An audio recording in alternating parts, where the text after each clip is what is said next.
For the second year, international endurance racing returns to the hallowed grounds of the Indianapolis Motor Speedway. A star-studded field of 40 cars has made the trip to the racing capital of the world this weekend for an event that marks the season finale for the Fanatec GT World Challenge America, powered by AWS, and forms the second leg of the Intercontinental GT Challenge, powered by Pirelli. Hello everyone, my name is Ryan Marine, and it is my pleasure to welcome Bob Varsha to the broadcast team alongside my season-long colleagues Calvin Fish and Amanda Busick.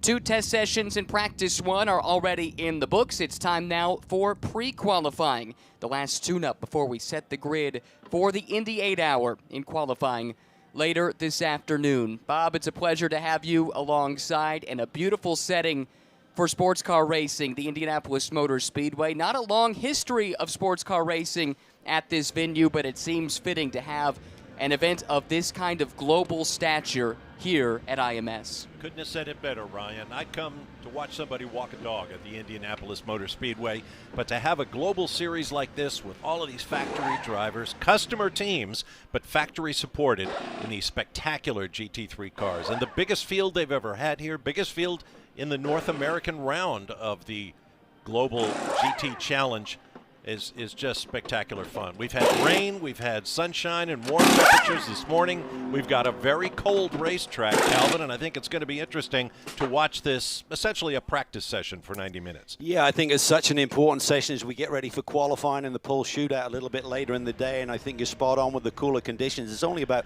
mid-40s out there right now. Ambient is only going to get to about high 50s today, so dramatically different temperatures to what we've seen so far this weekend.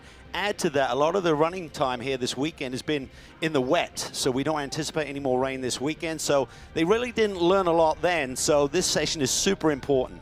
Let's talk about the significance of pre-qualifying. In many respects, this is simply the second official practice session. However, if for some reason qualifying were to be canceled, this is the session that would set the grid for the Indianapolis 8-hour, and as such, we expect it to be a busy session, 90 minutes on the racetrack with a big field of cars, and separate from what we've seen in the first leg of the Intercontinental GT Challenge at the TotalEnergies 24 Hours of Spa. Not just GT3 cars, Calvin, but GT4 cars in the mix as well, which adds a new dynamic to the equation. It really does, and we've got a significant field of GT4 cars here this weekend, 13 entries, so that's going to really play into the dynamic of this race. But I think the one thing about this this circuit here at Indianapolis, it really races well. You can go side by side through a lot of these corners. Certainly track limits have to be obeyed. I mean, the main corners they're looking at that for in turn 1, turn 7, and turn 12, where that inside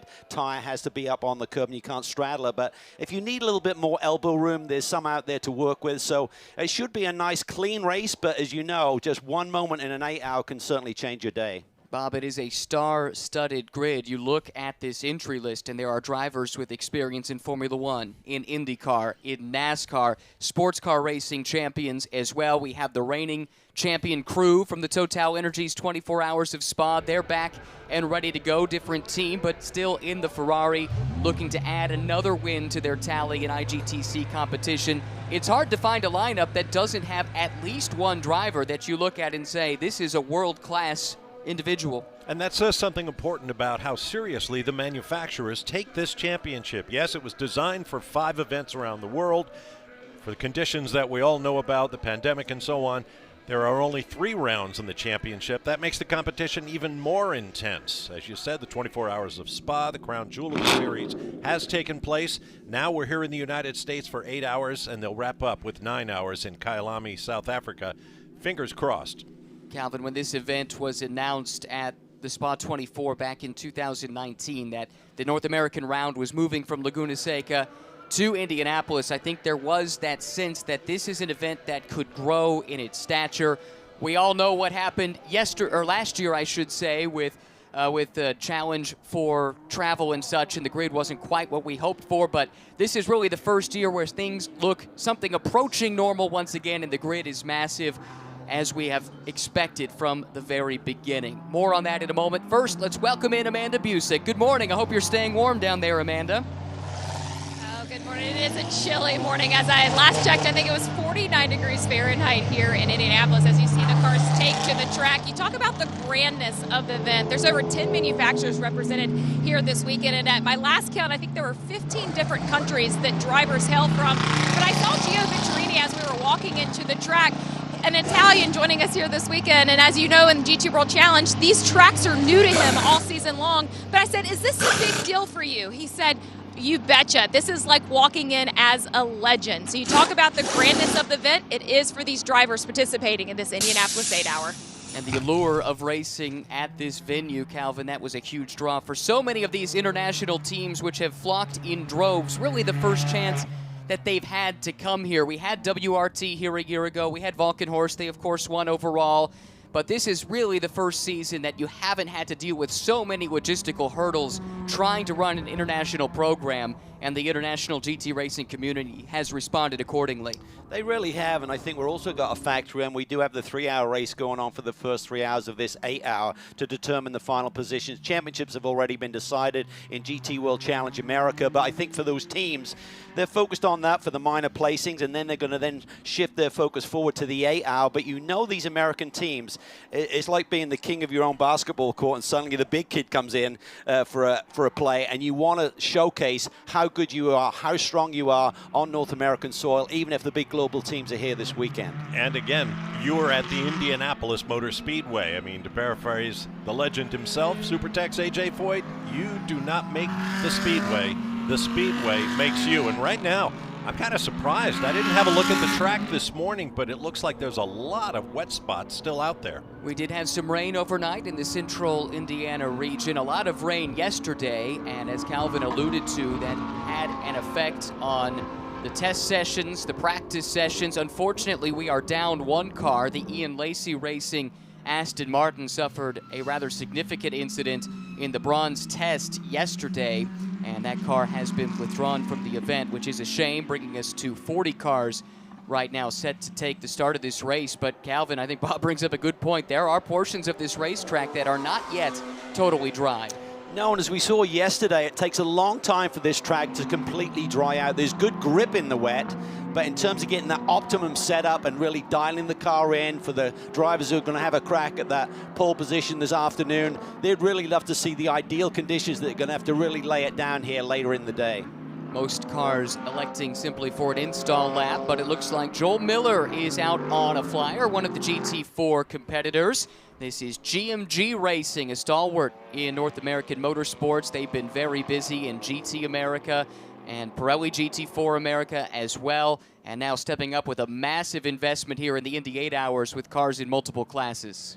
Joel Miller hasn't been that active in recent years, but had a big prototype program of Mazda, and once that went away, kind of struggled to find his feet again, but he's certainly an amazing talent. And it's a good lineup that they have there with Elias Sabo and Andy Lee, who's been a GT4 stalwart for many years here in North America, run the Audi R8 with the GMG team. It's good to see Joel Miller out on the track. He is very astute on the engineering side. Used to run Mazda's STEM program, going into local schools and talking with kids about careers in motorsports and other forms of engineering. Does a lot of driver coaching, and I'm sure he's as glad as we are to see him out on the racetrack. You could see that car stepping out a little bit under braking for turn 7, where it's still relatively damp there. So a lot of these cars have electronic aids to kind of help you and assist you in these conditions, but part of the racetrack looks perfectly dry, and other parts certainly very damp right now.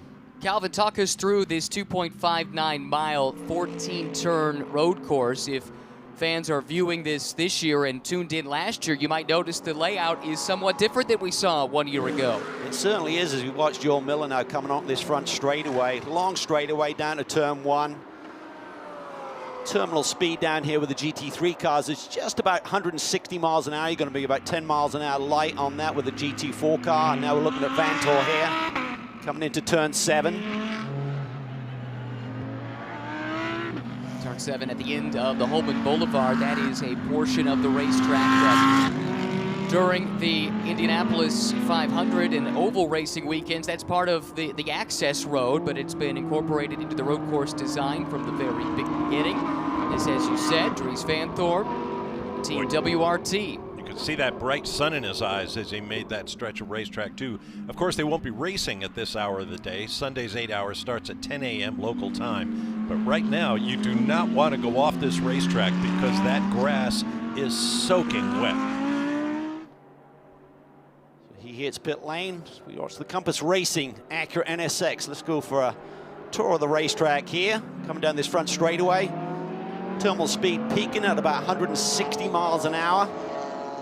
Looking for your turn-in point. Going to be out towards the wall, ideally. Right now, you're just looking for the driest part of the racetrack. Apex speed right through turn 1 is about 50 miles an hour. A lot of first gear corners through here.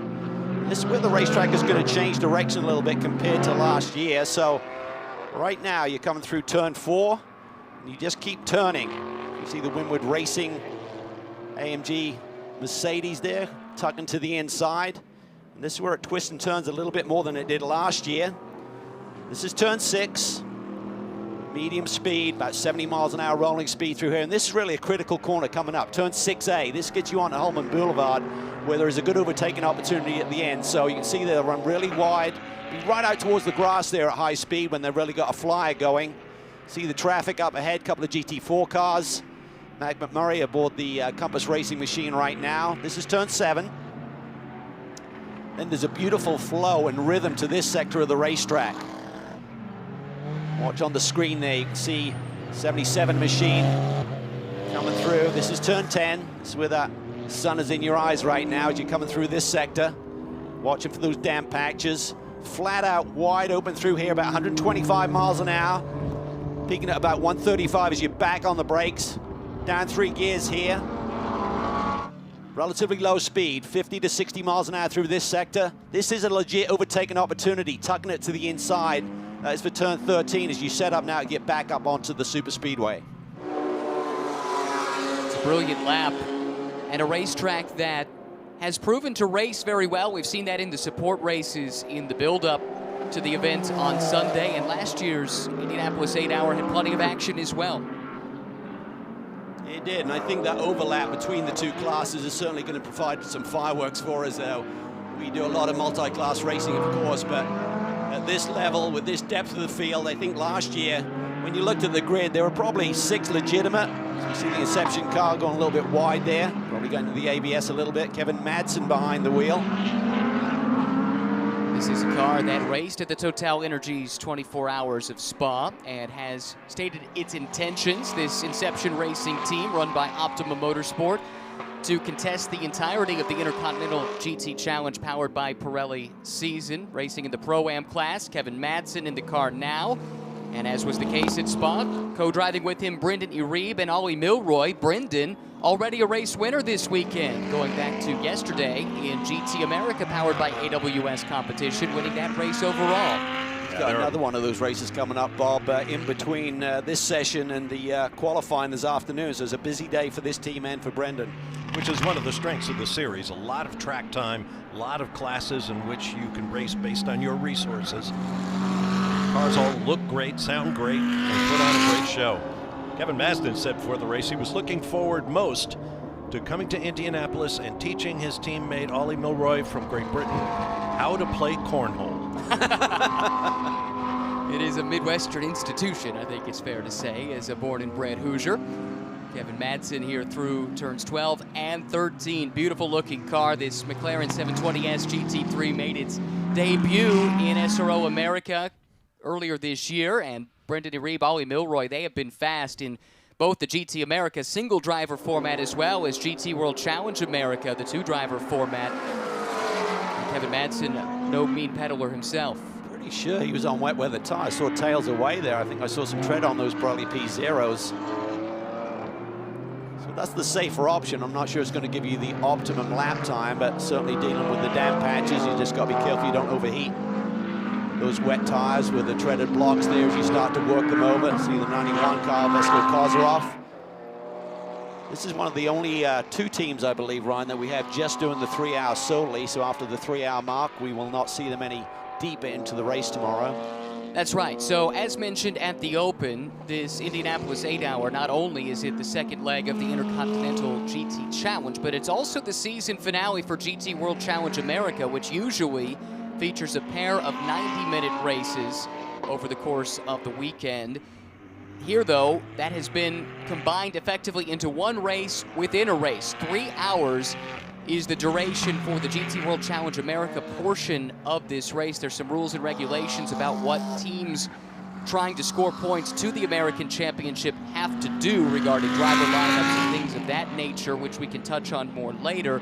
But for those that are not interested in contesting the full 8 hours, fully focused on scoring points for the North American Championship, like this Reardon Racing car, they will be done at the 3-hour mark. It will be this car and the SRO Motorsports car, the only two, I think, that fall into that category. All of the others will continue on with expanded lineups from that 3-hour mark onward. Should also mention we have several different classes racing on track, not just within GT3 and GT4, but within the GT3 class itself, and we have different colors on that scoring pylon on the left side of the screen.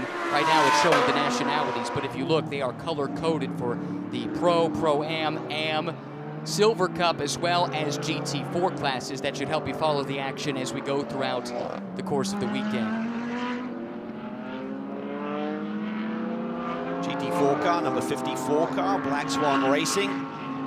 Team leader Tim Pappas, one of the drivers will be sharing this car with Jeroen Bleekemolen and Jeroen's brother Seb. They've had success before on North American soil, so they're hoping to return, and they've gone back to a retro livery as well this weekend. And Seb hasn't done a whole lot of international racing here recently, doing a lot of NASCAR over in Europe, the European NASCAR series in recent years, but is a consistent challenger in Renault Clio Cup competitions. Won that championship several times, some of which national championships, others the more broad European championship. But his brother Jeroen, it's a rare thing to show up at a sports car race and not to see Jeroen Bleekemolen on the entry list. That's right. He is a busy boy. Sometimes those 40 race weekends a year. I'm not sure if he managed to do that last year with the COVID restrictions, but he's just well appreciated by all of the teams and co-drivers that he runs with. Just a super pro, just gets the job done, doesn't make mistakes. Great leader in terms of the technical direction of the race cars as well. And both he and Seb, of course, son of former Formula One driver Michael Bleekemolen. And don't forget all those frequent flyer miles. Definitely a perk to that lifestyle. Here comes the GT3 traffic crossover. That was an interesting moment. Yeah. 3 wide coming out onto the banking. Easy, boys. Yeah, I'm sure we needed to be taking those sort of chances at this stage of the game. Earlier, you mentioned the bronze test that took place earlier in the weekend, Ryan, and that's probably worth talking about a little bit. The FIA driver categorization. Each driver, as an individual, is examined for the amount of time you race, whether you get paid to race, what races you competed in, how well you did in them, and then you're assigned a bronze, silver, gold, or platinum status. Platinum being the very best, and bronze being enthusiasts, essentially. So those categorizations, that status is really important in how you go about racing in this series, because the driver lineups have limitations on how much expertise you can bring into your race car. The cars are all what they are from front to back, but the drivers are where the differences are made. Yeah, and I was curious to see how I'd stack up now with my experience and success in Asia, and it came back as lead. I'm not sure what that's saying. Well, that beats Saran wrap. Madison Snow, he's a gold for what it's worth. Piloting this car for SRO Motorsport, Lamborghini Oricon Gt3 Evo. This is the second of the 2 cars Calvin alluded to earlier that will only be running the initial 3 hours of the 8-hour race. Madison Snow alongside fellow Utah native Jason Harward for this Utah-based operation. Its first year of professional racing. It all came together just before the season started, and here they are in one of the more high-profile sports car races you'll find anywhere on the planet. Yeah, Madison Snow has so much experience with that Lamborghini in other championships, so he's really been the leader in terms of the technical direction and setups on the race car. And they've really made a lot of progress, Ryan, from the early rounds of this championship, just kind of finding their feet back then, and now they've put in some really strong performances later in the year.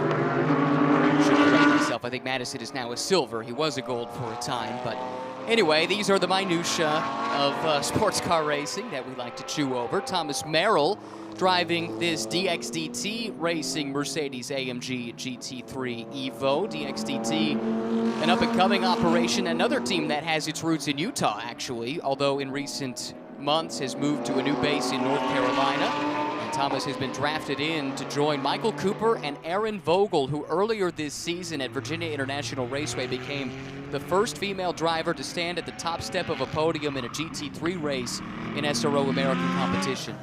I had a chat with the team about how this came together for Thomas Merrill. And they said, well, we've run with Flying Lizard before. Jim Bell, who engineers this car, knew him well from then. And Michael Cooper basically said, I looked at the list of bronze drivers available and went up and down and selected him as the best prospect with the most speed to sit alongside us this weekend. So the Super Bronze is what they believe Thomas Merrill is, and I think he's going to be up to the task. Spends a lot of time at the racetrack as a professional racing instructor for a number of racing schools, including the Skip Barber School, and comes from a family of racing enthusiasts. Both of his parents raced in Porsche Club races when he was young, so at a certain point you just can't avoid it when you're born into the sport. As I mentioned, those driver ratings are key. If you're running in the Pro-Am class, the maximum driver ability in terms of the categorization you can have is 1 platinum and 2 bronze drivers. If you're running for the Silver Cup, all the drivers have to be silver rated. In the AM class, all the drivers have to be bronze rated. And if you're running as a pure pro, there is no categorization. Just get the best people you can. Go ahead, Cal. How did Mario Farnbacher get derogated, Yes. which is my new favorite word, from silver to bronze, by the way? He's won just about everything there is. I think he went from gold to silver, but either way, Yeah.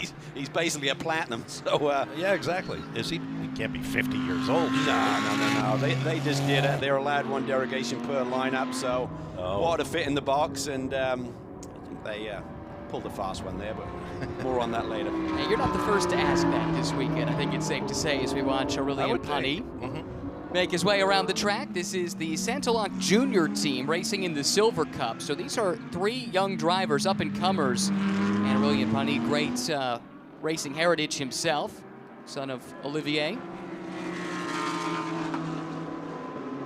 A lot of experience running in Formula Renault, World Touring Car Championship, GT4, GT3 experience. So exciting young lineup. Great to see so many Audis here this weekend. They've certainly put their best foot forward here for this 8-hour event. It's Taylor Hagler moving up to the inside. She too has found the top step in SRO America competition in the Pro-Am class this year. This car will be running as a Pro-Am entry for the first 3 hours and then shifting over to the Silver Cup.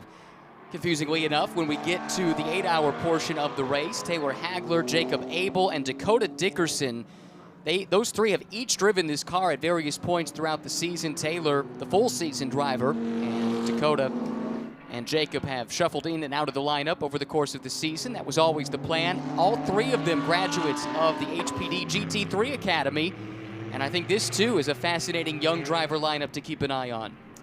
Yeah, Taylor's really done an excellent job. Has had a couple of wins and currently sits 2nd in the points. The Pro-Am Championship has been clinched by Wright Motorsports with Jan Halen and Fred Portad, but kind of needs to focus on the points at the 3-hour mark just to make sure she secures that runner-up position. She'll get that solo because Dakota and Jacob have kind of alternated with the races and the venues this year.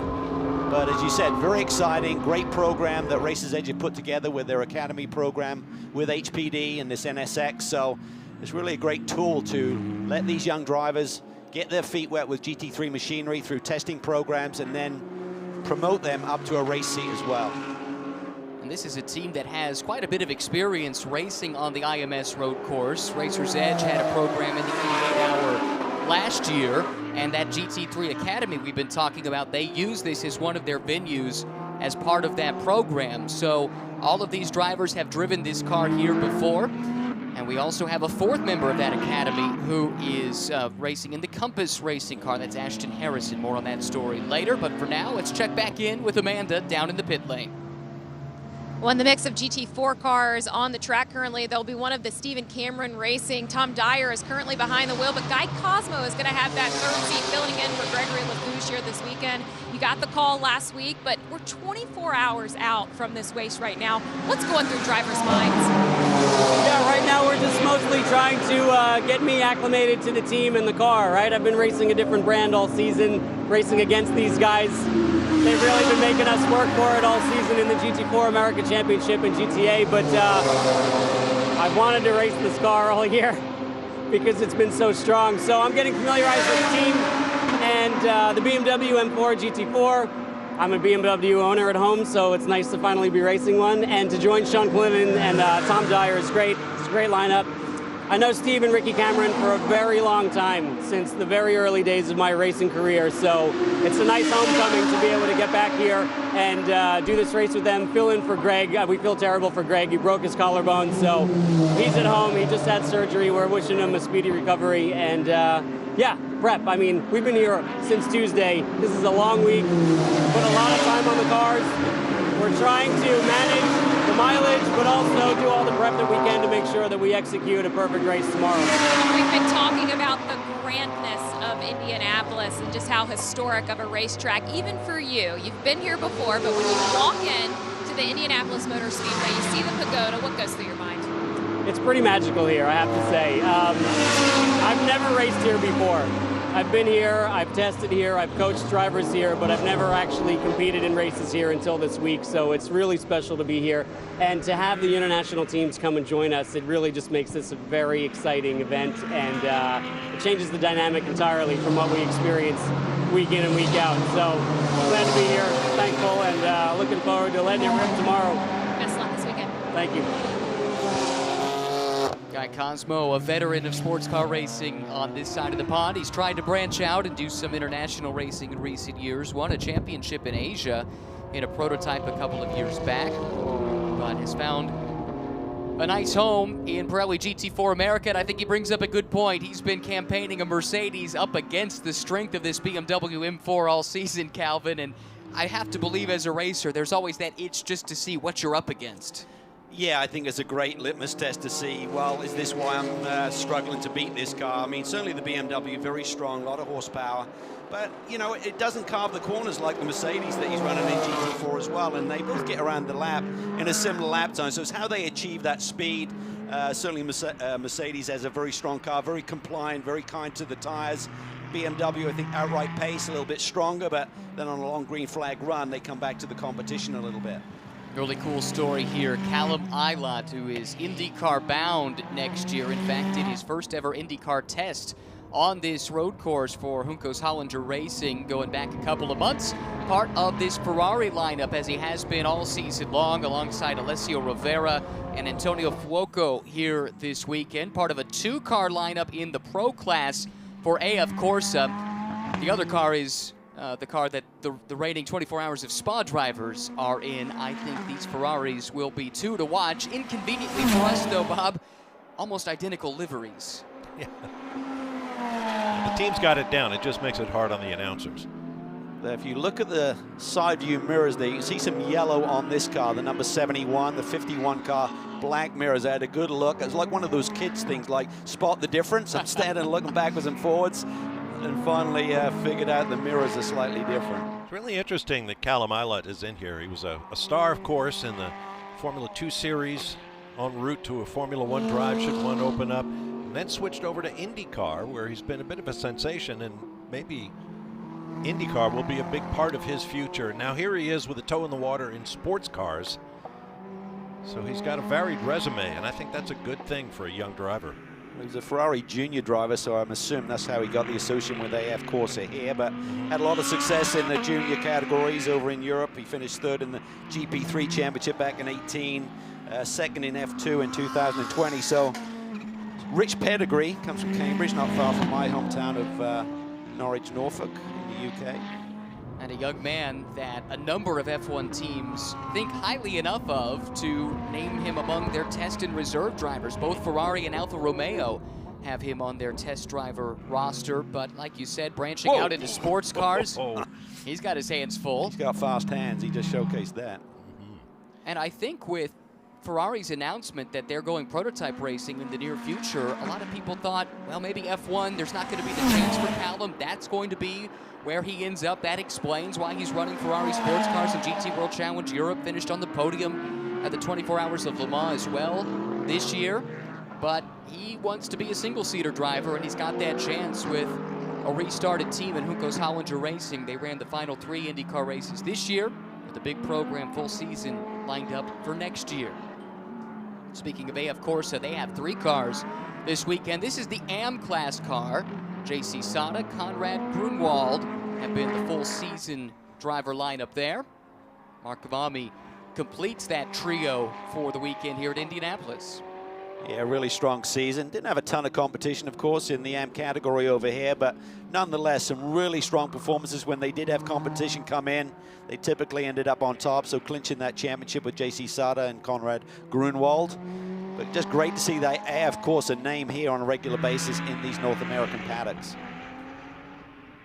Seems like this track is drying out because lap after lap, the scoring pylon is changing. GMG Racing is at the top. Kyle Washington listed as in that car. Callum Eilert on the lap we were watching jumped up to second. Dries Van Thor, Philip Ellis, Marcus Winkelhock right now the top 5. But a nice mix of North American cars as well as the stars from Intercontinental GT Challenge. And I think that's maybe part of the appeal of this race within a race, the 2 championships merging together. As you said, times are certainly being chopped. I think that's the fastest lap of the weekend. Dennis Olsen behind the wheel of the 34 GMG machine. Timing and scoring just updated from Kyle Washington. So he's certainly got a ton of pace. Knows Porsches extremely well.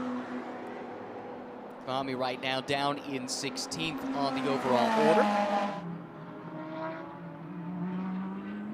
And remains there with just about 28 minutes gone by here in this 90-minute session pre-qualifying for the Indianapolis 8-hour presented by AWS. Gotta love this livery. Sun Energy 1. Mikel Grenier behind the wheel of the Mercedes-AMG Gt3 Evo. Young Canadian who aspired to be an IndyCar driver at one time. Now gets the chance to race at IMS, albeit in a sports car race. It's his birthday tomorrow, so hopefully have something to celebrate. 29 years old tomorrow. Ran with this team at the Rolex 24 earlier this year. Really solid young driver, been really impressed with him, just really laid back, super professional. And he knows this team well. See how deep he can get on the brakes now. I think this next half an hour, they're really gonna be looking at their long runs, and then for that final 30 minutes, I would assume some of the top teams will turn their attention to maybe lower fuel runs, get ready for qualifying here this afternoon. So getting down towards about the 60-minute mark to go in this session. That car is one of the manufacturer's nomination to score points in the Intercontinental GT Challenge. A manufacturer can nominate up to 4 teams, regardless of class, and the 2 best placed among those 4 teams score points toward the overall championship for a given manufacturer. Look at Spa, they had 3 cars were allowed to count for the 24, but for this race and for Kyle Lamy, it's just 2, so super important to a couple of those teams that you've nominated to have a really strong day. 6 were nominated at Spa, 3 can score, 4 nominated, 2 can score here, and it's where they finish in the overall order, not in class, that determines the points haul for the manufacturer. To one of the GT4 contenders, I think this will be a car to watch. It's Smooge Racing. John Jesbray goes sliding in that Toyota GR Supra GT4. He'll be joined by former NASCAR Rookie of the Year Kevin Conway and sports car ace, former IndyCar driver Jack Hawksworth. Yeah, just had a brilliant season. Swept this weekend in the AM class, clinched the championship at Sebring a couple of weeks ago, and just a really bright young prospect, super nice young kid. Really mentored and tutored nicely by Kevin Conway, and for TRD and Toyota to bring in Jack Hawksworth, who's one of their kind of pseudo factory drivers, just really going to be great to see what he can do and how he can pedal it, and it really gives whoops, spin there for Kavami. Looks like he might have dropped a wheel off at the exit, and Bob alluded to the wet grass. And you can attest, I'm sure, dropping a wheel in wet grass tends to have that exact effect. Never done it. Yeah, never. This is the only Toyota in the field, by the way, which of course means there's no points scored toward the championship as we once again watch. Yeah, left side wheels off. Yeah, he was wide all the way through that corner and just kind of hung with it rather than breathing and cracking the throttle. And once you get out there on that white painted line, that's super slick. And then the grass, as you mentioned, Ryan, it's not going to arrest you and give you any grip right now with as much rain as we've had here throughout the course of the week. I suspect it's also going to mean if somebody goes off, the yellow flags are going to be longer than they might normally be because it's going to be very tough to get out of there without assistance, should you be in the grass or the gravel trap.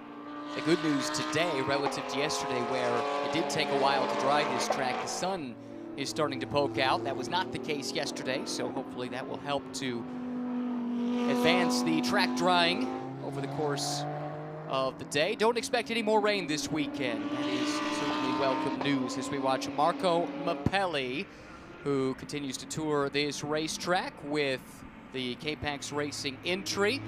And while we watch him on track, let's head down to the pit lane and Amanda. Well, for the Intercontinental GT Challenge presented by Pirelli, Côme Ledegaard comes in as the recent winner at the Spa 24-hour. You guys come into Indianapolis for the penultimate event of your season. What are you guys looking to accomplish here this weekend? Yeah, for sure. I think we have quite a strong lineup in team, and we work all year long together. So I have some expectation here, but it's only the second race of the championship, so we will try to score some strong points. We talk about Indianapolis and how grand it is, even on an international stage. What was your opinion when you saw it for the first time? I believe there is a big part of history here, of American history, so I'm quite happy to be here, and I already enjoyed a lot racing in the past in America, so I'm looking forward to this one, and we already can see some fans in the paddock, and to catch up with them is quite nice because in Europe it's still all closed, so it's quite nice. It was an incredible finish for your team at the 24 hours in Spa. What do you remember of the day of your leading emotion? Yeah, for sure, it's something special in a career. Sometimes you are running behind this win all your career and you never get it, so I have to say that it was an emotional one and a good one, and to be again with these guys is something really special. The European Endurance Champion. Thank you. Thank you. That's right, as Amanda just mentioned, not just the Total 24 Hours of Spa win, but just last weekend in Barcelona, Côme Ledegaard, Nicholas Nielsen, and Pierre Guidi also clinched the GT World Challenge Europe Endurance Cup Championship driving for Iron Lynx. So it's been a remarkable season, plus you throw in a class win at Le Mans. Yeah.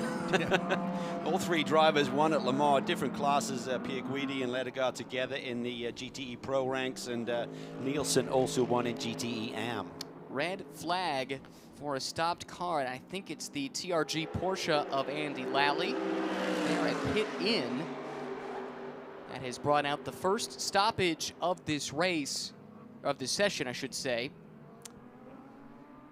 And one other storyline to update folks on, you might have known that ACA ASP, they're one of the Mercedes teams in the paddock this weekend, they've had issues trying to get their car to the track. It's been sitting in a port in Norfolk, Virginia. They finally got it through customs, got it on a truck, drove 1,200 miles yesterday, took 2 different truck drivers driving in shifts to get it here. It arrived just before 6 a.m. this morning, took it out of the container, put the setup on it, went through scrutineering, and they have now turned an install lap.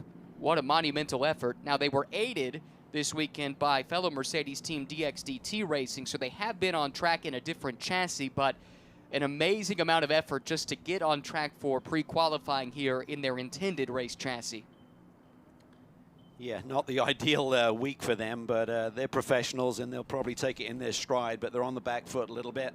You just need a good solid run here this morning to really get the car dialed in. the cars, the way they're built these days, they're almost turnkey in terms of they replicate from the manufacturers. Each car seems very similar, but there are nuances with any race car. You can put the same setup on, you put it on the racetrack, and it'll handle a little bit differently. So there will certainly be some adjustments that they have to go through. And if ever there was a team that was capable of dealing with that setback. It is this Jerome Policon-led ACA ASP team, and the driver lineup is fantastic. Raffaele Marciello, he's the one who was out on track earlier. Danny Junkadea and Timur Boguslavski, former overall GT World Challenge Europe champion going back a couple of years. That will be a trio that should factor in for the overall win, at least based on that driver lineup. And the driver lineup changed just recently because Fraga had some visa issues, would have been in that car, so Junkadea was called up at the last moment. Not a bad one to have on speed dial, to plug in at the last second if you need to. Safety crew out to attend to Andy Lally, who was also called in at the last minute. This was supposed to be Dr. Jim Rappaport's seat in that TRG Porsche GT4 class car. And Lally gets the call. That should be a factor, you would think, in the GT4 class, a team with a lot of endurance racing experience going back a number of years. That's a stout lineup when you put Spencer Pompelli and Andy Lally in the same car. Doesn't matter, you know, Derrick in the car with him. So that's going to be a really stout lineup there. And along with the TRG expertise, they're great at strategy. So curious to know if this is a genuine technical problem. What you may have a lot of teams doing is really just running the cars out of fuel. See, you know, when that gasp comes when you're driving the race car, switching to reserve and just really identifying how far can we push it. Under this red flag, let's look at the Race Vision powered by AWS overall top speeds, and it is the McLaren Paul Holton behind the wheel that has set the fastest speed so far, 166.5 miles per hour. Callum Eilon in the Ferrari, Matt McMurray in the Acura, Robbie Foley in the BMW, and Nico Muller in the Audi. The top 5 top speeds registered thus far in this session, and the thing that jumps out at me, 5 different manufacturers. You took the words right out of my mouth. 5 different manufacturers, very close together on top speed numbers, and that speaks to the balance of performance that the series uses to equalize the performance of all these cars to provide a great race weapon to every driver in the field, and they've certainly succeeded on that score from what we see there.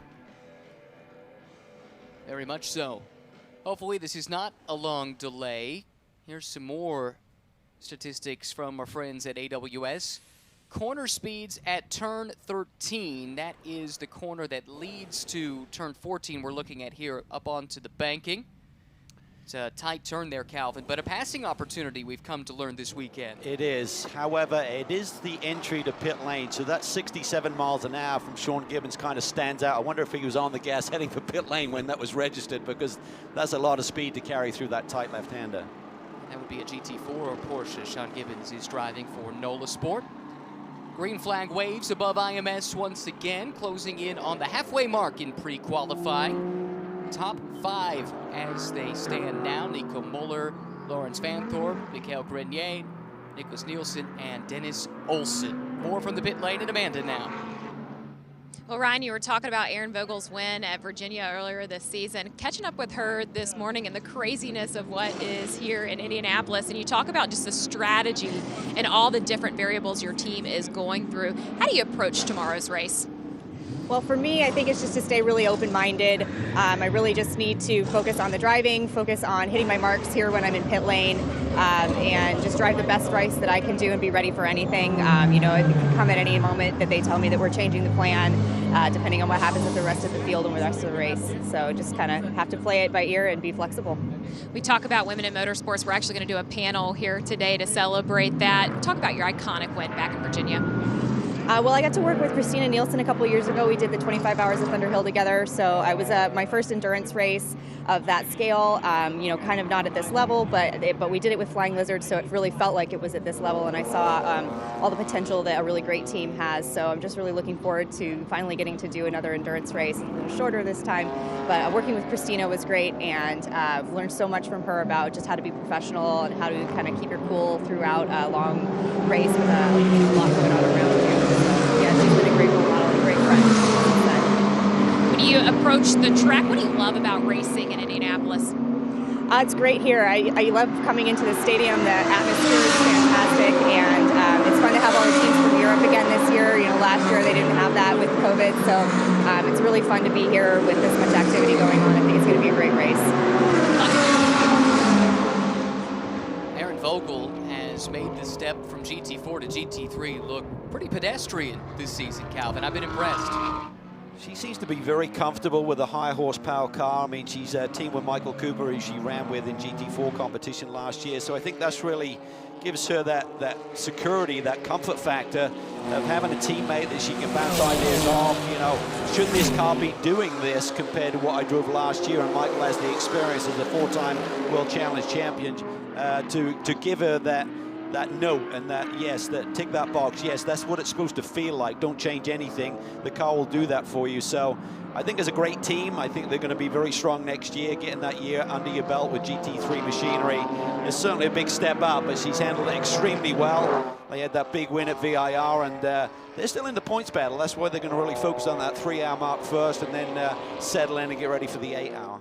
Right now, working through some GT4 cars, Dominic Starkweather joining Alex Filsinger and John Capestro Dubets in this classic BMW interesting to see. JCD driving for Classic after spending the whole season in Pirelli GT4 America with Autotechnic. Yeah, I mean, that's what's cool. I mean, we spoke to Guy Cosmo earlier about switching from the Mercedes over to the BMW here this weekend. And also teams and drivers switching around a little bit, just finding opportunity. There's so much interest in this event by welcoming the GT4 class cars here to the 8-hour. And JCD, John Capestro Dubets, has done an excellent job this year, really has shown tremendous speed. Now we'll get to do it with this classic BMW team, which is their final weekend under the classic BMW banner.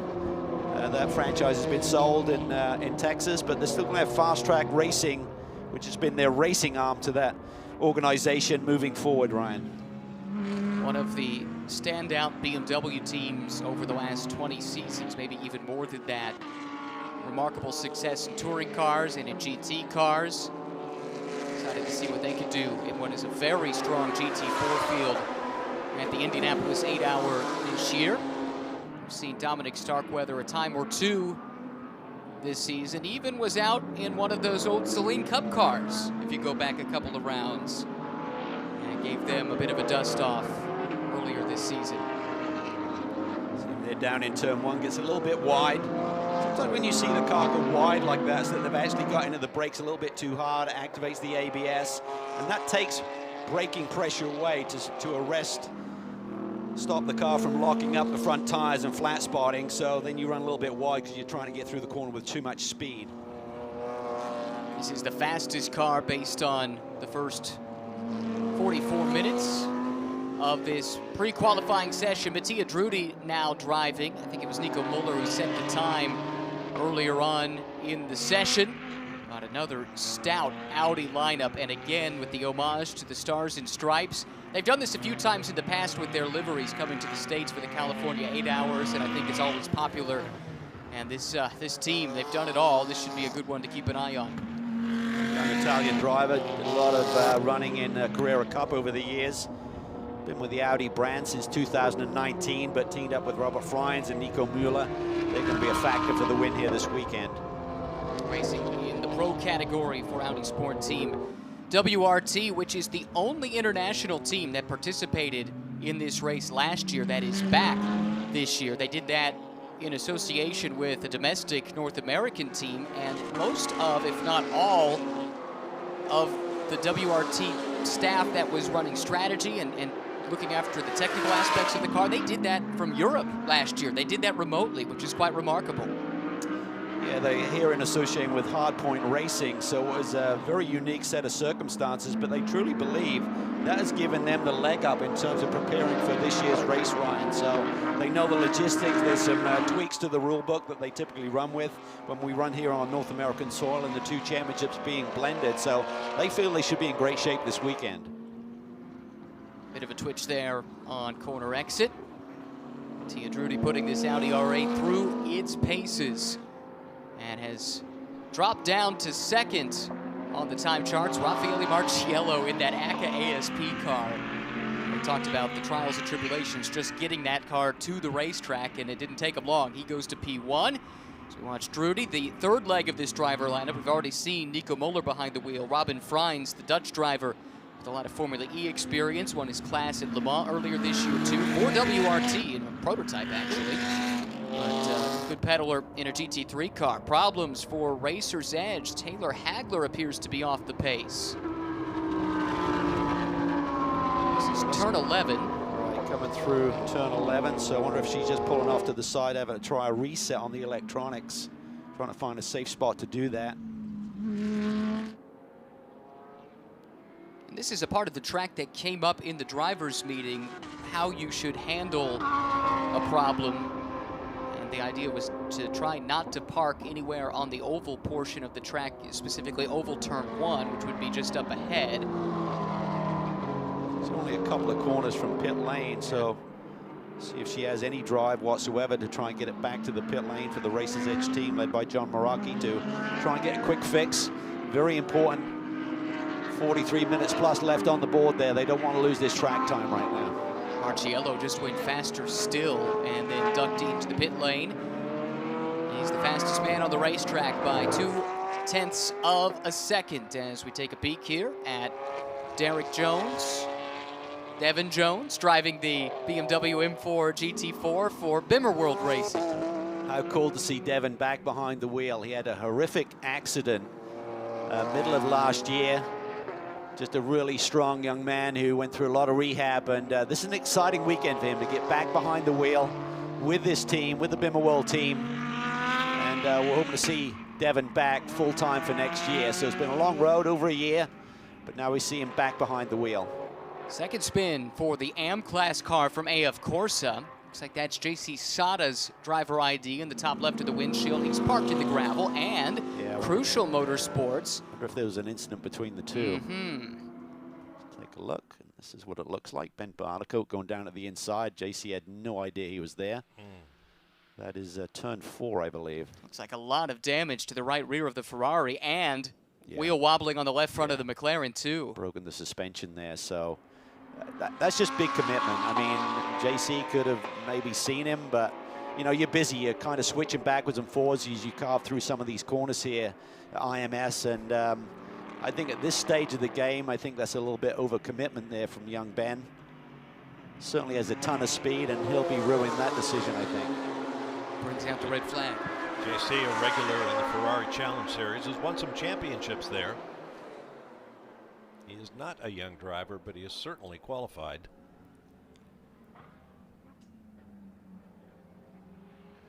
And Ben Barnicoat, the McLaren factory driver, forced to limp this car back. The tire is down, but it looked like it might have been wobbling too at first glance. Yeah, it was. I'm feeling he's broken something in that left front suspension. So he was just coming at a rapid rate of pace and went to the inside, and JC just turned in, taking his normal line. So just miscommunication there between the two drivers. And that's what we're going to anticipate over the course of the 8 hours here tomorrow, particularly with the different classes. And when you get to an important part of this race where you're in push mode, whether it's the end of the race or just trying to make up some time, those are those split-second decisions, and you do those 100 times or more during an 8-hour event. And some we see on camera, some we don't. And there are always some close calls that you're trying to survive. In your experience, Calvin, what is more difficult, being in the faster class, trying to negotiate the slower class traffic, or being in the slower car with the leaders in the overall category coming through? I think it's more difficult being in the slower class, to be honest with you. I mean, it's hard to get out of the way, and sometimes you'll have a car that has a bit more downforce. They'll come into the brake zone, they'll jump in front of you, hit their brake pressure like they normally do, and you can literally run over the top of them if you're not careful. So it's hard to be looking backwards. When you're the faster car, you just focus forward, trying to pick your line, pick your gap, which lane you're going to take. When you try to drive the race car and look in your rear view mirrors or the rear view facing camera, that really is very distracting. Yeah, we hear it from drivers time after time, particularly drivers who come from the faster classes and pick up a gig in a slower car. They say, oh my God, having to watch my mirrors all the time. I never realized driving the faster car what it's like to be in the slower car. And I think sometimes you'll see a driver that has had experience in the slower class be very good at reading traffic. They'll identify, what can that slower class do? Can he run on that side of the racetrack? Am I trying to push him into a zone where the car will not even handle there or have the grip? So I think that's the level of experience that can really come into play with multi-class racing. And since we're talking about it, with GT3 and GT4 together, Where on this race course, Calvin, do you look at as a potential problem spot? Where is the ideal spot if you're in a GT3 car to catch GT4 traffic? Well, the two straightaways, there's going to be a bundle of overtaking done there. But I think those switchbacks, I think where we saw that incident just now between J.C. Sada and Ben Barnicoat, I think that's the area of the racetrack where Jordan Pepper got tripped up last year, going into turn 4, as I recall. Different layout, but I think it was before you do the switchback onto the Holman Boulevard. So where you got those switchbacks, and the problem is you can, when you're turning left and right rapidly like that, even if you're trying to ID where that car is behind you, you lose them momentarily. And if they're suddenly stuffed it down the inside, that's where it's difficult. And you've got two sectors like that between turn 3 and turn 6, and also as you come through 7, 8, 9, and 10. The red flag still flying above the Indianapolis Motor Speedway. Let's take this chance to learn what's going on in the pit lane. Amanda? Well, Nicholas Bull joins us here this week and will race in the Indy 8-hour. It's his first time in a car in 2 years. And when you think of that, getting back behind the wheel, how do you knock the cobwebs off? You know, for me, it's just trying to get back out there. I'm happy to be here this weekend, especially at such a historic place like the Brickyard, I think they call it. But yeah, just time, I think. And by the time the race comes, I'll be where I need to be. You have endurance experience. You won the 24 Hours of Daytona in 2017. This point right now, we're less than almost 24 hours from the race tomorrow. How does a driver prepare right now? You know, I think a lot of the preparation kind of comes before. It's through the week, making sure you're resting. For me, I really like to get a good run in and kind of clear my head. And by run, I mean run on my feet. But yeah, I think it's all about kind of the week before. So. You've been able to pull 10 laps here over this week so far. What do you find challenging about Indianapolis? You know, there's a lot of big adjustments. I haven't been in a car since, basically, I guess, January 2020 of any kind. And so I'm adjusting to the tire, adjusting to the new regulations in terms of pit stops here. I've never been to Indianapolis for this track, so pretty much everything's new. So you just take it as it comes and try and get as much information and feedback. Luckily, we've got a lot of people here to lean on, from Barty, our engineer, Max as well, and Earl. Earl just came by and he's been helping out. So I think we've got a strong crew for the race. Is there a part of the track that you particularly enjoy? You know, I like all of it. It's fast and flowy. I can say I prefer it in the dry to the wet. Any oval in the wet is pretty tricky. So it looks like it's going to be a beautiful weekend, though, thankfully. Good luck tomorrow. Thank you.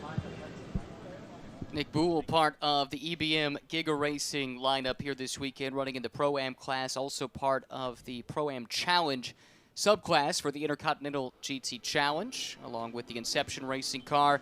His co-drivers Adrian De Silva from Malaysia and Jeff Kingsley from Ontario, Canada, a youngster who I think could be an interesting one to watch here, stepping up into GT3. He has a couple of GT3 starts in his resume prior to this race, but is the reigning Porsche GT3 Cup Challenge Platinum Class champion here in North America last year, and is a very fast up-and-comer. He really is. He had some experience with Compass Racing with their programs, just 23 years old. I think back in 2020 when he won that GT3 Cup Championship, he had 11 wins. So he's not, he's certainly used to finding victory lane on a regular basis. And Nick, related to Earl coming by and giving him some advice. That's Earl Bamber, the Earl E in the EBM moniker with that team. He's a former Le Mans winner, multiple GT champion as well. So the Kiwi has got a ton of experience, and great to have that resource there, that sounding block for you in terms of settling you down, telling you your thought process, what you should really be focused on, even during a session like this. It's like, go out there and achieve this. Give that driver some targets to achieve. Which also goes to explain why they, too, are a manufacturer's nomination to score points for the Intercontinental GT Challenge. Some exciting news from Porsche. We know that a new version of the 911 GT3 spec 911 is coming, and there were some spy shots of it here relatively recently, some interesting changes to it, but you know, Porsche always working to update it. We've got a whole new set of GT3 regulations coming in the not-so-distant future, so I think there could be some fun changes in GT3 in the years to come. I just find the 911 just such a unique design. When you think about it, they have the ability to just tweak a couple of knobs. They probably use some software now to do it, and it just transforms the car. I mean, it's like, how can they keep improving? I'm talking about the street car, obviously the race car is what we're dealing with here this weekend, but I just love the fact that the iconic shape will be here forever, I feel, but they can just keep tweaking it a little bit and freshening it up. And it almost went away. We almost lost it years ago. I'm not sure that there's any other car model that you can look at any iteration and you know instantly what you're looking at. Jordan Pepper is the champion-elect in GT World Challenge America, along with Andrea Caldarelli, and he's standing by now with Amanda. As we know, that car's been so strong here this season. Kind of struggled a little bit of this weekend, but now sitting in P4. What adjustments did you guys make today to get this car back in shape? Well, no, we actually haven't had an issue with the car at all. The car's been good all week, but you know, it's quite limited running here, and on Thursday we had a small issue which cost us quite a bit of track time. Yesterday it was obviously raining, so it was kind of like we looked at the weather, it's not going to be wet for the weekend, so we just didn't take the risk, man. Like, we just didn't take any risks and stuff, and today at least we can get out there and do some proper laps. Started off a bit wet, so we used the time to bed in brakes for the race, and now we're finally starting our test program, which we hope to start on Thursday. But I think our car is great. You know, K-Pac's doing an incredible job. Lamborghini's here supporting the whole program, so I think we're in for a good weekend. Tough, but for sure good. From this season, you've been able to take a tour of the American iconic racetracks from Sebring to Watkins Glen to Road America, now at Indianapolis. What has this year been like for you, Jordan? Yeah, it's been awesome. You know, we've really had an enjoyable year. We've really just gone about our things, worked really well. Myself and Dre, the whole team, we've just gone racing to have fun and enjoy it, and obviously we've got a lot of good results with it, so that makes it so pleasurable. I love racing here in America. It's so much fun. Everyone's just pure die-hard racers, so that makes it awesome. And this weekend's a bit different. A lot of Europeans are over here as well. A lot of guys I raced against last year, so it'll be good to battle out with them. But yeah, I think we should just approach the weekend like every other. Go out, have fun, and I'm sure the results will be good at the end. Thank you. Well, with Mirko Bertolotti stepping into that car as the third driver, these guys are going to be an absolute force in the 8 hours, I'm predicting. And the Lamborghini's a great car. They've had a lot of success with K-Pacs and all that, but boy, I miss those Bentleys that they used to run.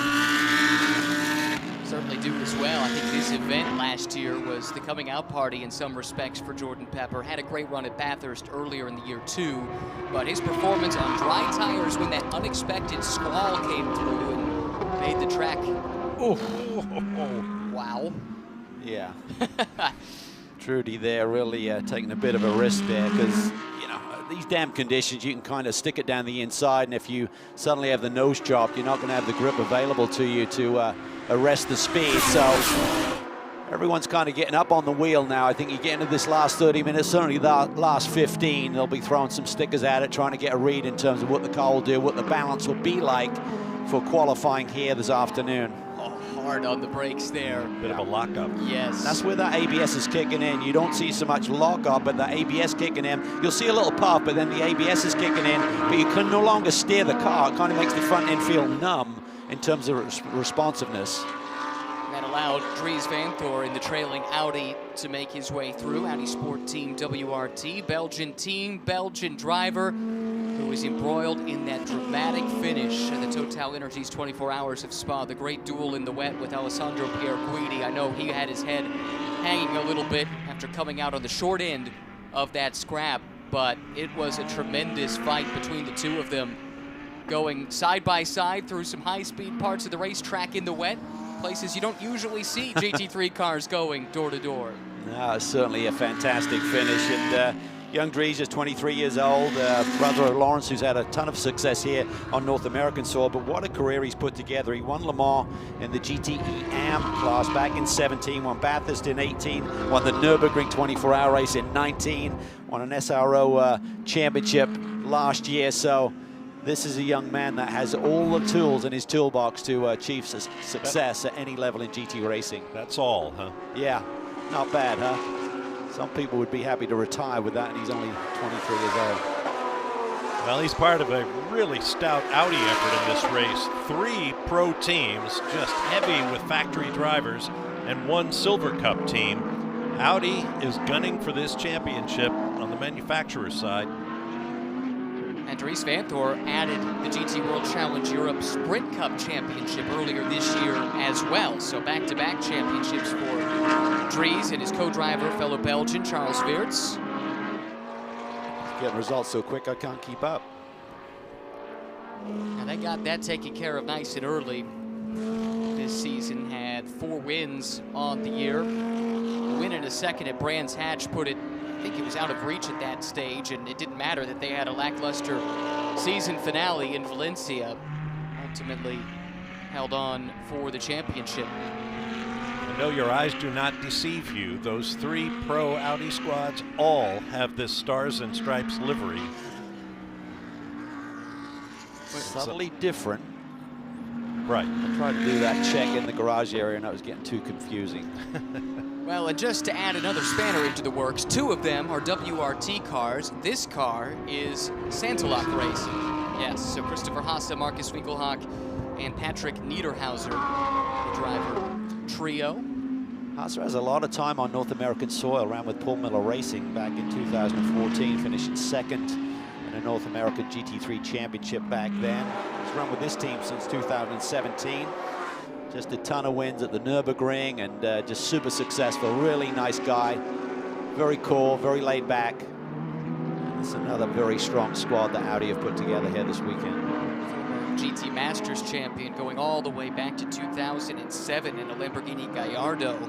And my favorite Anorak fact about Christopher Haase, he is from Kulmbach, Germany, which is home to the largest collection of tin soldiers anywhere in the world. There's a tin soldier museum, 30,000 of them in Kulmbach, Germany. There you go. Jan Heylen.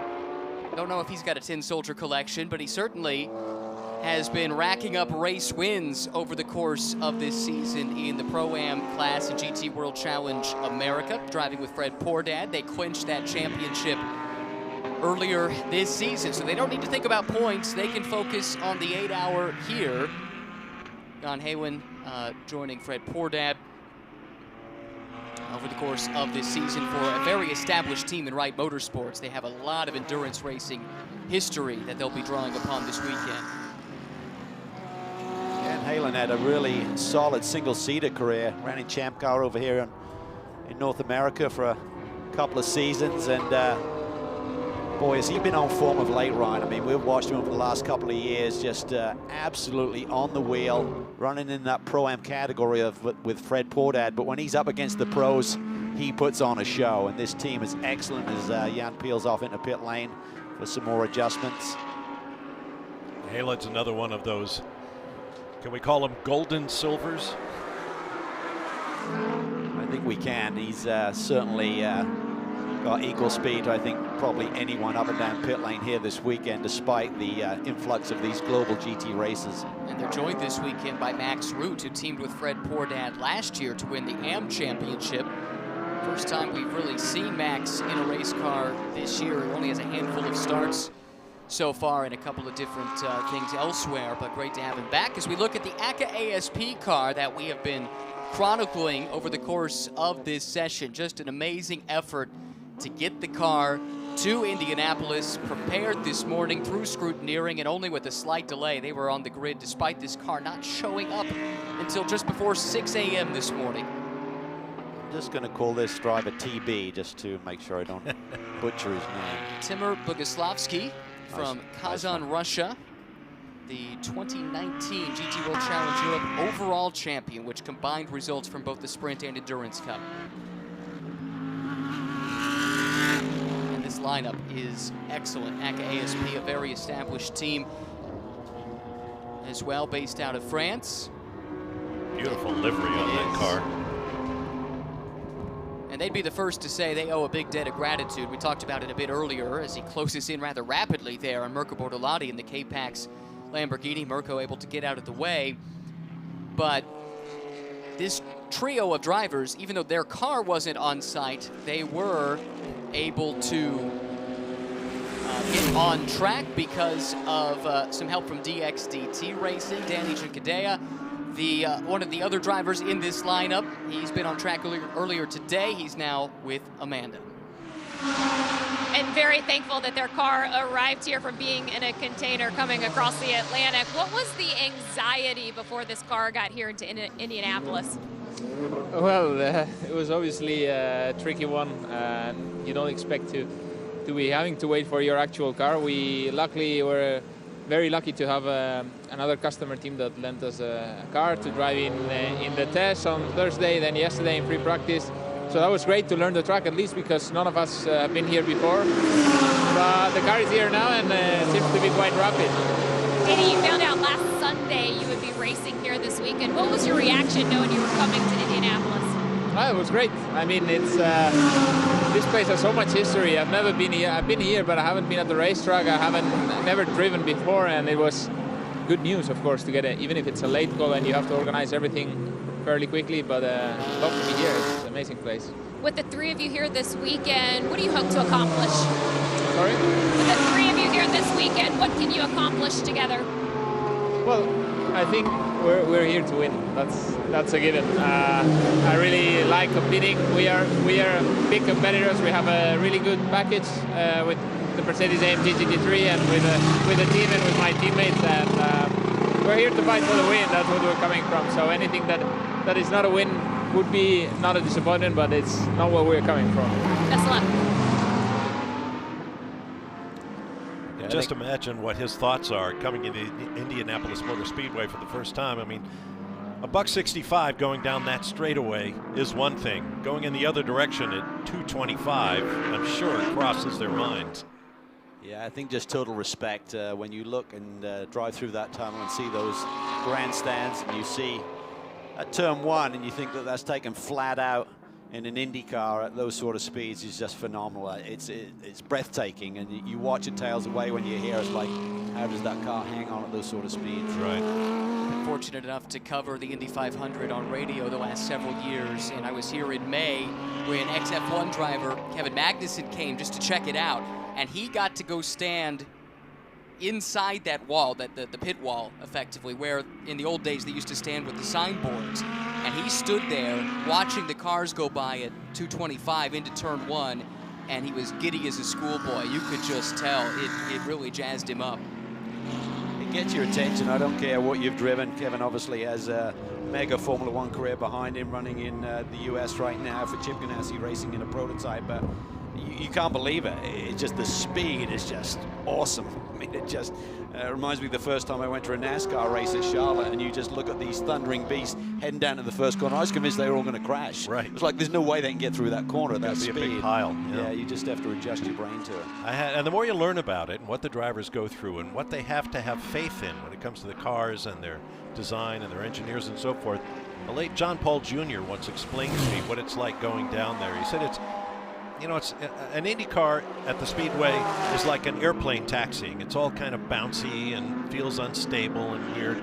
But when you get on the power and you take off and everything fits together and works the way it was designed to, it makes a lot of sense and you get much more comfortable. And he said it's that way going down the front stretch here in an Indy car. You're going there, the car doesn't feel quite right until you get up to that 200+ mile-an-hour range, where the car starts to work and it sets and it settles in, and you just have to look at that turn one wall and think, okay, it'll go. I'm told it will. And I think that's the problem when you're going through that rookie test. I think with simulators now, they can sit in a sim for many hours and kind of adjust their brain to that. But when you're going through those thresholds for the rookie test, I think you used to start like 180, 190 or whatever back, going back probably a couple of decades now. But the car doesn't feel good at that speed. Right. And then they're saying, okay, step it up a little bit. It's like, doesn't feel good now. How's it going to feel when I go quicker, you know? Not meant to go 180, meant to go 220. That's what you need to do to win that race. This young man, Connor DeFilippi, he has won here at this Speedway. The only returning member of the Valkenhorst driver lineup that won this race overall 1 year ago, and he's jumping in with this esteemed Turner Motorsport operation and has been campaigning this BMW M6 GT3 all season long with Michael Dinan and Robbie Foley. They've had some success. This car when we've looked at our race vision powered by AWS stats this year, top speeds consistently is the fastest. You'd think this might be a good place for the BMW, as we saw last year. It certainly should be. They had a strong car here last year. Connor tested here a few weeks ago with Michael Dinan and with Robbie Foley, and he said the car actually feels better than what we had last year. So that's a good omen coming in. But he also said at the same time, the depth of competition is way stronger this year than we saw last year at this same event. Right now, sitting down in 12th on the leaderboard, it's still the ACA ASP car. Timur Boguslavski driving now. That is the fastest. Robin Freins, Mauro Engel for Audi and Mercedes, respectively. Then the K-Pax Lamborghini of Mirko Bortolotti, and yet another Audi, Dries Vanthoor, completing the top 5. Quick update on the 93 machine that we saw kind of slowing down probably about 15 minutes ago. That car is now back in the garage area with a gearbox issue. So they'll be frantically trying to get that sorted out prior to qualifying. There's a guy who can tell you what it's like to go around the oval here at Indianapolis Motor Speedway in an Indy car, Connor DeFilippi. We also have Pippa Mann, Connor Daly, Jack Hawksworth all in the series. There's a nice IndyCar connection. And if you go to Champ Car as well, you could throw in Jan Heylen into the mix, although he wouldn't have raced here. You can see Connor there just struggling for grip a little bit. So maybe the racetrack, maybe he's just pushing it a little bit more than the car wants to give him right now, maybe on some well-worn rubber. We'll try and get a read on well-worn rubber and what is going to be deeper into the stint. But I'd have to think that here shortly there'll be some teams switching to more of a qualifying sim setup in terms of simulating what they're going to see here for that very important 3-segment qualifying. 3 drivers will be out there this afternoon. All 3 of you drivers in the race have to do a qualifying segment, 15 minutes each, and it's an average of all 3 drivers will give you that qualifying time, and then the top 15 go through for that pole shootout a little bit later in the day. That'll be a single driver format. Connor DeFilippi emerged on top in that pole shootout last year. Back down to the pits, Amanda has an update for us. You see Pippa Mann right there. She just got out of the Porsche that she's entered in with the Nova Sport team. That was Sam Owen she was putting in the car. But Pippa's not a stranger to Indianapolis. She has competed in the Indianapolis 507 times. And Ryan, you reminded me this morning that she's coming off of an all-female entry at the Nürburgring 24-hour where she won with that team. So experience in endurance, experience in Indianapolis as she looks to compete here this weekend. There's only a couple of people in this paddock who have experience on this configuration. One is Pippa and the other is you, Ryan. I think that's right. We were actually in the same amateur race a couple of years ago, and we used this exact same layout, which again is different than the 8-hour race on last year. Pippa's car broke down pretty early. Our little Miata did not, and came out on top. Actually, also in the paddock who was in that race, Clark, who runs Apex Productions, our productions team. He was part of my driver lineup there that weekend too. Brought in the ringer, huh? So 17 minutes to go. Not sure if that experience in a little Honda is going to help Pippa Mann or not, but certainly can't hurt as she turns this car over to Sam Owen. And you know what? Amanda has caught up with Pippa Mann. Let's hear more about it. All right, Pippa, we were just talking about your stint that you just had in the car here. How was your experience as you opened up the day in pre-qualifying? You know, it was pretty great to get out there. It's my first time at Indianapolis Motor Speedway in a GT4 in the dry. Yesterday was the first time in the wet.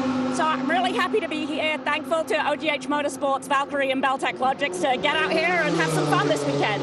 When you guys go through all the logistics of the driver change, you're just getting used to just the different changes of the car. What's the biggest focus as we kick off this day? It's just going to be a long race. There's a big speed difference between the GT3 cars and us, so there's going to be lots of heads-up driving out there. And our goal is just to have a good race out there tomorrow. How did this partnership come together where you could fill in with this team?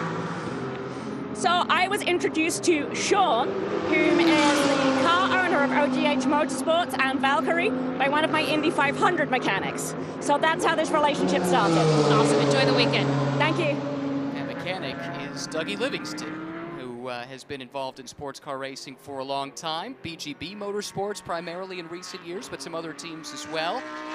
And made that introduction and made this all possible. I should correct myself. I don't think Connor DeFilippi has raced an IndyCar here. I think he tested one, but Must be thinking of someone else. So we have 3 IndyCar veterans of the 500 in the field.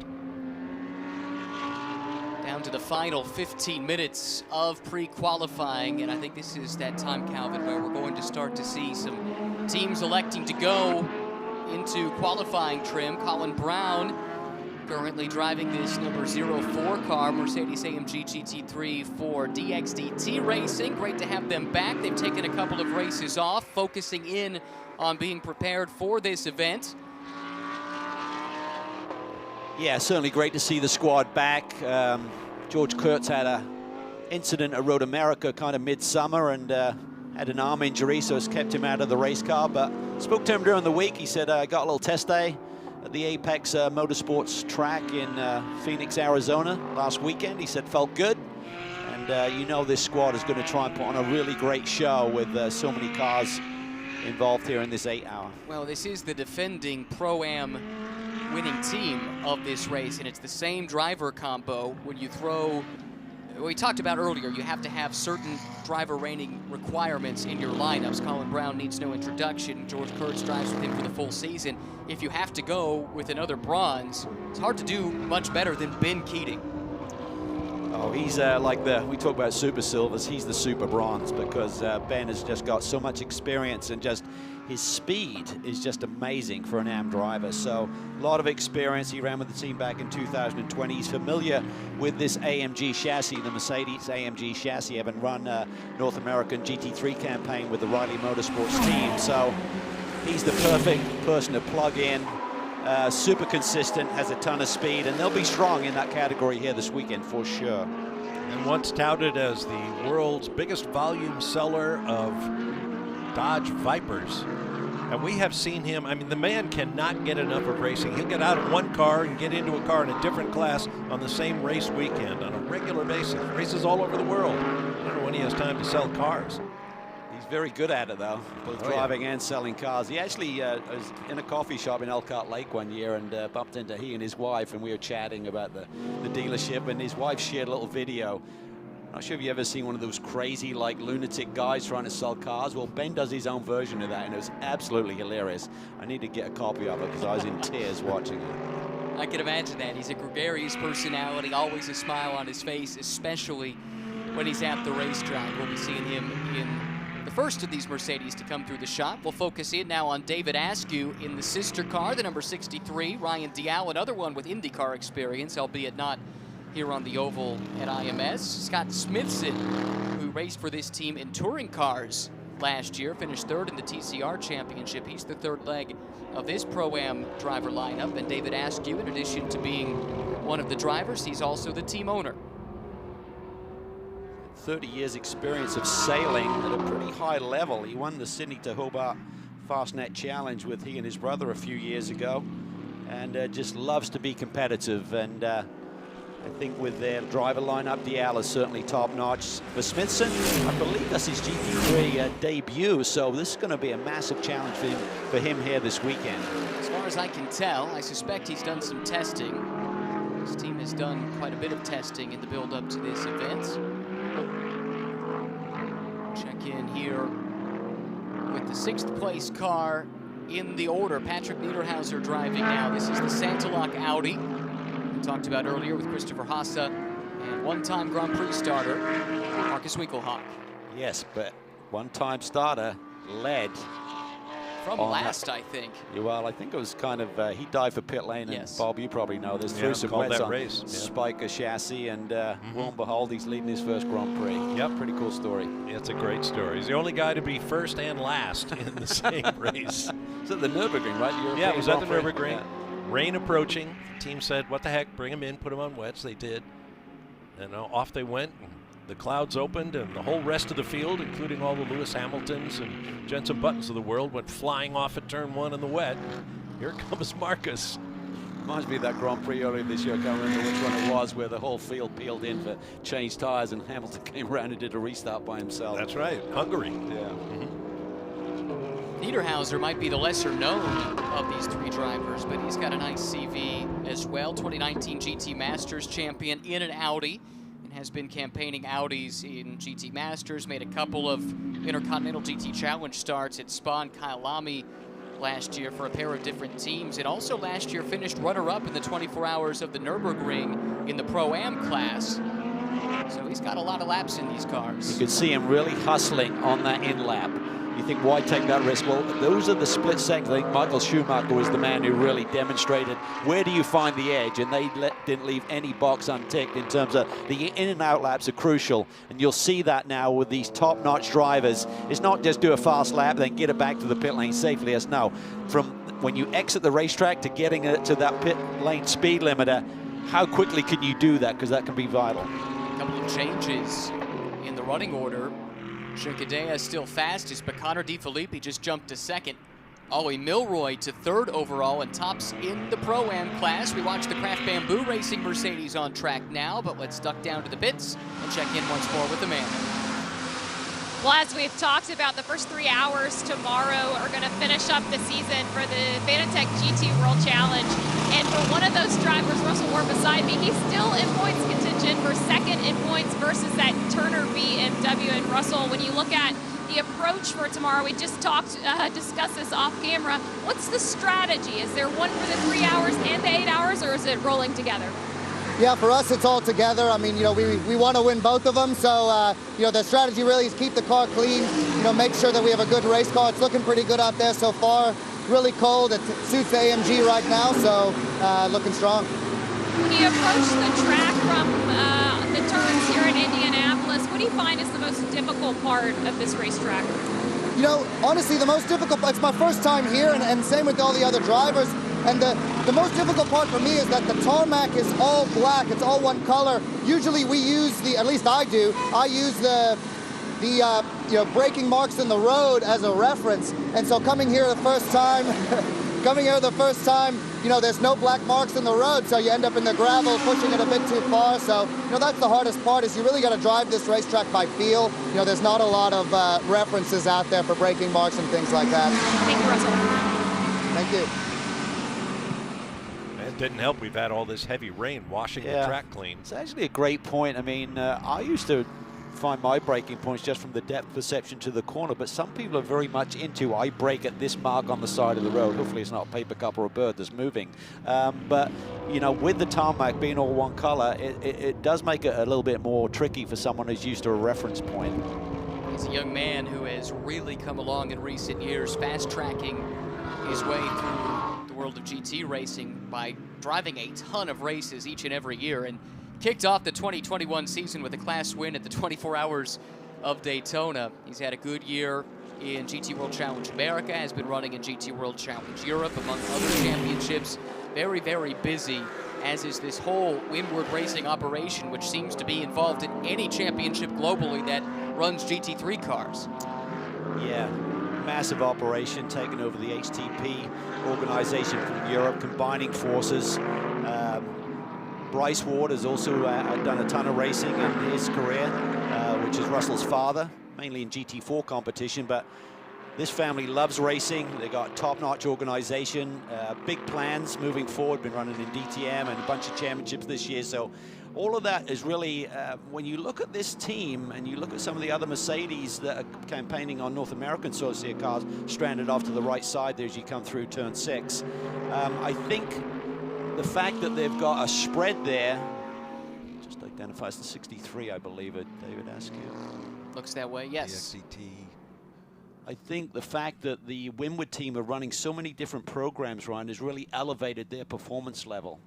And having the resources of HTP at their disposal, that's a huge aspect of it too. Red flag with just 6 minutes left in the session. Stranded car is David Askew, DXDT Racing Mercedes. These are the little curveballs that you have to take in your stride. Imagine a team that just went out there for that final run, probably going to eat up most of this time on the clock here, just getting that car back, and suddenly you don't have that little bit of information as you go into qualifying this afternoon. Counterpoint, though, would be better to happen now than in qualifying, and better then than the race. For that team, but I'm talking about the other teams. Sure, out I there see your looking point. at utilizing this team at the end of the session. Gotcha. Yep. This is another DXDT racing car, Michael Cooper. You got to watch him on the street. I stopped at a traffic light on the way to the circuit this morning. My nav system brought me in a different way. It was kind of sketchy in terms of very dark, couldn't really see much, and suddenly I take off from a light and this van almost drives over the top of me. And got this cute little message from Michael Cooper: be careful on the streets. Very good driver, a champion at every level of SRO America, from touring cars all the way up to GT3. One of the few that has just continued to win his way forward, and that's what's propelled his career. Doesn't come from a great deal of wealth, doesn't really have a big financial backer. It's just raw speed that has propelled him. He is really quick, really solid, a great partner for Aaron Vogel. But he's won in GT4, he's won in touring car, he's won in GT3. Just a mega driver. Part of that, other than when he's on the street. Part of that Cadillac factory lineup for a number of years back in the Pirelli World Challenge era of this championship. Everyone comes to a stop. I think all these teams just chomping at the bit, hoping to get turned out and set free one more time. Kind of an interesting side note, perhaps. You notice the crew members all in their fire protective gear. Normally for a practice session, that wouldn't be the case, but because of the length of this session, refueling becomes a necessity, and so there was a bit of a change, and refueling has been allowed for pre-qualifying. I actually like that being fully kitted up, because I think it's got to be different. I've never been a crew member, but when you suddenly got that helmet on and all of the gear, doing a tire change or doing any, you know, physical activity around the race car has to feel very different. Mm-hmm. Fortunately, with the cool weather, I think it's a welcome part of the wardrobe also. Keeps you a little bit warmer down there. That's not always the case. Here we go. Maybe we will get a couple of laps. They can find a nice safe haven there and pull him out of the way. Looking at the top five, it's Mercedes, BMW, McLaren, Audi, before you get the first repeat manufacturer with another Mercedes. I want to know what fertilizer Roger Penske is using here. I need it for my grass at home. It never looks like that. I bet it's a state secret. Looks like the Brickyard Crossing, several holes of which, was it 4 holes are inside the racetrack? Good point. Didn't he pull over the greenskeeper from the Brickyard Crossing? Yeah, that's so. Yeah. Yep, you're Triggered right. something back there. We go back to green. Racetrack is about to be very, very busy. It is the Black Swan Racing GT4 Porsche of Tim Pappas that leads this train of race cars down the pit lane and back out onto the racetrack for a couple more laps before pre-qualifying is all said and done. See Michael Dinan's name aboard the 96, I believe. Important for him to get some laps, even though dry track running yesterday was limited. He wasn't feeling great, talking to Robbie Foley, his teammate, so he spent, it was Thursday, in his hotel room just trying to get fit for the weekend. So curious to know how he's feeling now. Does have some track experience, albeit on a different version slightly, not with this part of the track that we're looking at actually. Last year in a GT4 car, he won a couple of GT4 championships in the SRO America paddock a year ago. The winningest driver in SRO America last year. He races 17, 14. Yeah. It was a lot. It's in the teens. Yes. Once you get to double digits, it's illegal. I think that's what his competitors were saying. They were probably thrilled he stepped up to GT3 this year as we look at Bill Sweetler driving TR3 Racing Lamborghini. Interesting driver lineup: Bill Sweetler, John McGrew, and Giacomo Altoe, who's been in this car almost the whole season, had to miss VIR, and they drafted Sandy Mitchell in his stead. This team ran as a pro lineup at Sebring and showed great pace there. Now back to the Pro-Am ranks. Altoe is really rapid in one of those cars, so he'll put on a show for us tomorrow. I don't know if it was a concerted effort, but it certainly looks as though Lamborghini turned their livery designers loose on this. Have at it, boys. Yeah, it's cool. It's really cool when you see it close up. Well, when you talk about the bright green on the 6 car from K-Pax, this car, the TR3 car, you got the Zalus car that's as bright as they come. It's really only the championship-winning K-Pax car in GT World Challenge America that doesn't just jump out, but I think they let their driving do the talking based on the level of success they've had this season. Yeah, it calls the great art cars by designers like Roy Lichtenstein and what have you. I like it. I do too. Sharp-looking race car here. At the times, Connor De Filippi has jumped up the order, now second with the 96 car. I thought I saw Dinan's name as it came out, so maybe they're just giving Michael another quick run here at the end. So Certainly that BMW showing pace, defending champions here at Indy. Down to the final 20 seconds of pre-qualifying. The 3-driver qualifying session coming your way a bit later on today. Should be on air at 1:55 Eastern time here in the U.S. 2 o'clock is when the session actually commences.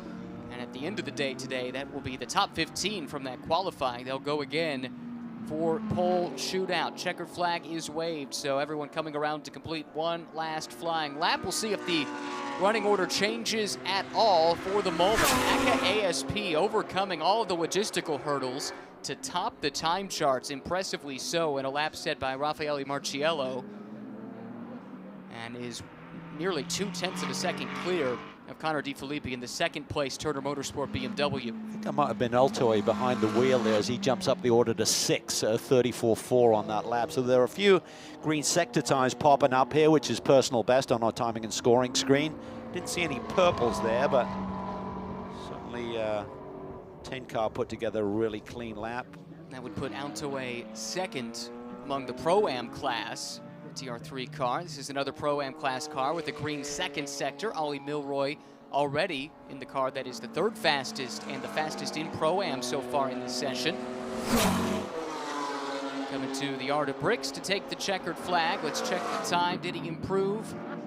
Did not. It's about a half a second off that car's previous best. Seeing a note here from the stewards in that incident with Barnacourt and JC Sider. They're saying that Ben was responsible for that incident, so I'm not sure what sort of penalty may be imposed, whether they'll lose any positions on the grid. Can't really take time away now from the session. Well, I guess you could, but I think that came up a little bit earlier, so I suspect that that drive-through has been served. Oh, okay. I did see that and forgot to make note of it.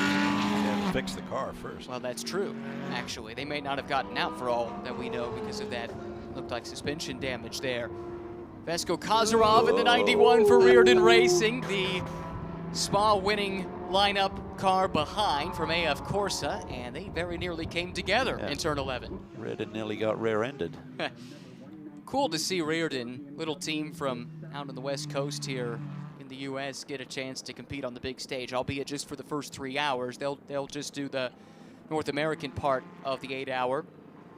Led by Laura Talman. They really do a great job, just very dedicated to their customers. And haven't had the easiest of years, I'd say. Probably expected a little bit more, but I'm sure it's been a steep learning curve for them. I think they'd be the first to admit that, having had some conversations with them throughout the course of the season, but making some strides. As the year has progressed, pre-qualifying results, Mercedes reigns supreme. Danny Juncadella, Raffaele Marciello, who set the time, and Timur Boguslavski at the top, ahead of the Turner Motorsport BMW, Connor DeFilippi, last year's winner, Michael Dinan and Robbie Foley. Then is the best placed Pro-Am car, Ollie Milroy, Brittany Reeve, and Kevin Madsen, ahead of Robin Freins, Mattia Drudi, and Nico Muller for WRT, and the other Mercedes, Jules Gunan, Mauro Engel, and Lucas Stoltz. I believe that's the Craft Bamboo car. Second car in Pro-Am, 6th overall. You got to go down to 10th overall for the 3rd place car in the Pro-Am class. And a bit surprised to see the leader in silver so far down the order, but it was Wright Motorsports. Fred Portad, Max Root, and Jan Halen quickest within that silver cup. Second page of results, where you'll find the top AM class car. AF Corsa's JC Sada, Mark Vami, and Conrad Grunwald, but that car appeared to sustain some damage. And just behind them, it is Smooge Racing. Their first year of racing, first major event of this magnitude, and they're fastest in GT4. Doesn't surprise me, looking at the pace of that car all weekend long in Sprint X competition here. So they could really pull a big surprise. A lot of fast BMWs in that field and Porsches, but they look really quick here. Down here you see 8-time Indy 500 starter Connor Daly in the Random Vandals Racing BMW from the GT4 class, along with the rest of the GT4 runners. That's it for pre-qualifying. Qualifying coming your way for the Indy 8-hour presented by AWS, 1:55 Eastern Time. We hope you join us for that.